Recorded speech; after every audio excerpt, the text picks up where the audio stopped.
Bonjour tout le monde, donc aujourd'hui une nouvelle vidéo sur comment ça marche avec la batterie. Donc voilà, un sujet qui fait beaucoup parler sur les réseaux sociaux et sur les forums de camping-car, sur la batterie, comment ça marche exactement. Donc voilà, on peut lire de tout et de n'importe quoi. Donc voilà, pour ceux qui ne savent pas, vous avez deux batteries. Donc moi en l'occurrence, ma batterie auxiliaire, chose qui peut être sous un siège à l'intérieur ou dans un placard d'habitacle de cellules de camping-car. Moi, la mienne, elle est dans la partie moteur, à côté de la batterie moteur. Donc, pour vous expliquer clairement, ça va être beaucoup plus simple, sachant qu'il y a aussi, voilà, l'alternateur qui est juste là en dessous. Donc, je vais tout vous expliquer. Quand vous démarrez votre véhicule, vous prenez l'énergie de la batterie moteur. Donc la batterie qui est ici, une batterie, il y en a dans chaque véhicule à moteur, histoire de lancer le moteur au démarrage. Une fois le moteur démarré, vous rechargez cette batterie grâce à l'alternateur. Donc tout le monde a déjà entendu parler de l'alternateur. L'alternateur, c'est la partie avec les ailettes qui est juste là. Voilà, c'est un genre de génératrice de bobine qui recharge et qui envoie aussi du 12 volts dans tout le véhicule et qui recharge cette batterie-là.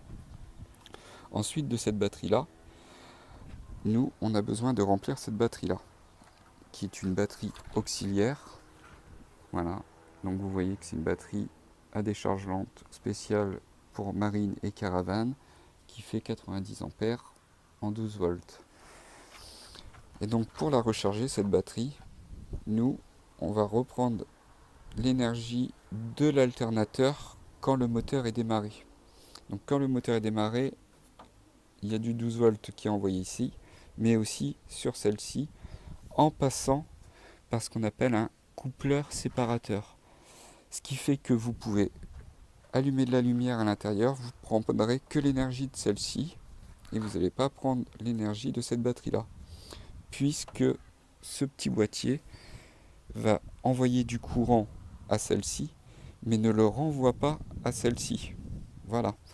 Donc c'est ce petit boîtier, un coupleur séparateur, qui est très important dans un camping-car, afin de ne prendre l'énergie que d'une seule batterie.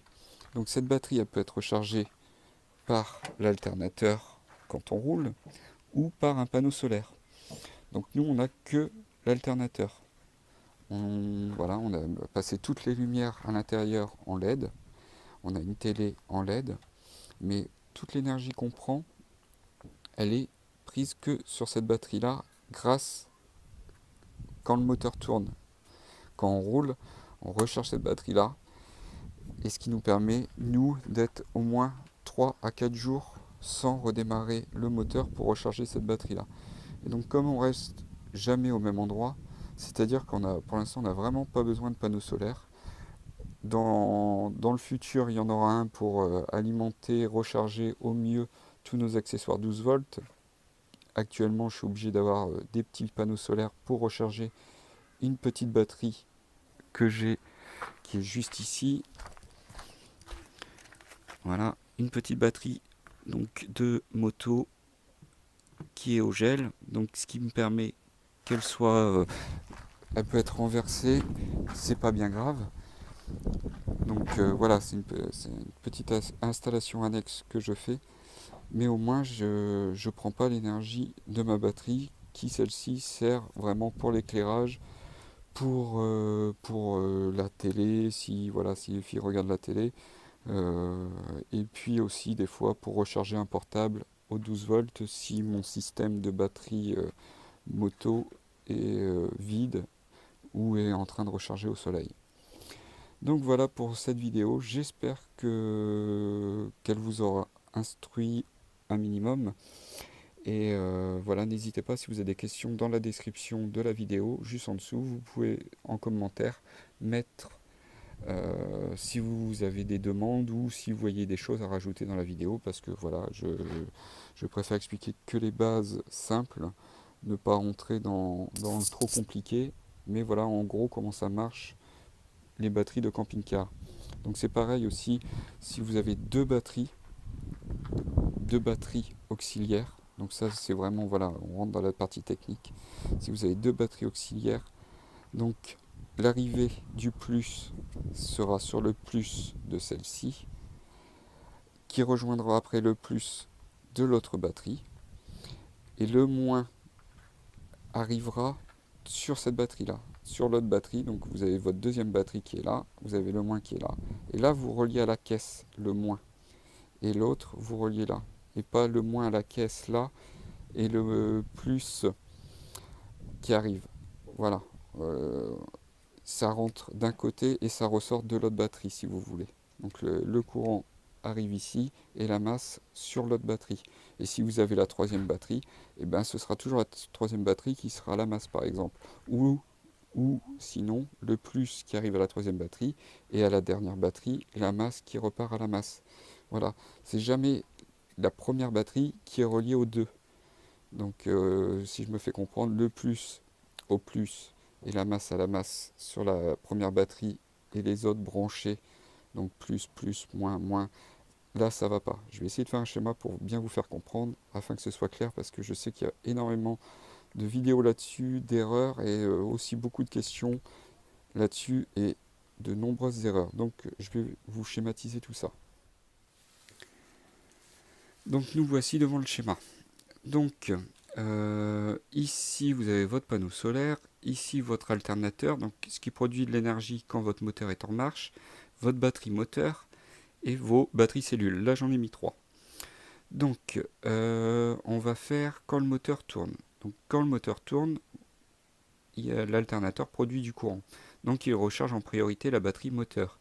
Une fois que cette batterie moteur est pleine, donc on va faire ça, et ici on va faire donc le boîtier, le coupleur séparateur, donc ce que je vous ai montré, le petit boîtier où il y a un fusible, et voilà, c'est ce qui empêche que le courant retourne dans l'autre sens. Le courant va passer que de la batterie moteur à ici, et donc voilà, il vient ici à la partie plus de cette batterie là. Vous avez la masse, donc là j'ai fait la masse, donc ça peut être sur le châssis, sur voilà, toute la partie moteur, enfin métallique du véhicule. Donc chaque point métallique est une masse en fait. Donc là je l'ai relié à cet endroit-là. Et donc on aurait tendance à faire ceci et à relier et après faire plein de petits ponts comme ça. Voilà. Sauf que non. En termes d'usure de batterie, ça ne va pas du tout. Il ne faut surtout pas faire comme ça. Relier le plus et le moins de la même batterie. Donc en fait, la masse, elle va venir toujours à la dernière batterie. Donc le plus arrive à la première et la masse à la dernière. Et donc pareil pour le panneau solaire. Ici c'est la borne moins. Et donc voilà. Voilà qui est clair. Et la borne du panneau solaire à la première batterie. Voilà grossièrement comment il faut faire pour relier deux à trois batteries de cellules. Et donc jamais ne relier toujours la première et la dernière. Le plus à la première, le moins à la dernière, ou le moins à la première et le plus à la dernière. Comme vous voulez, c'est vous qui choisissez, mais il faut que ce soit toujours comme ça. Voilà, donc j'espère que vous aurez tous compris, et n'hésitez pas à mettre si vous n'avez pas compris en commentaire, ou si vous voyez des choses à rajouter en commentaire. À bientôt!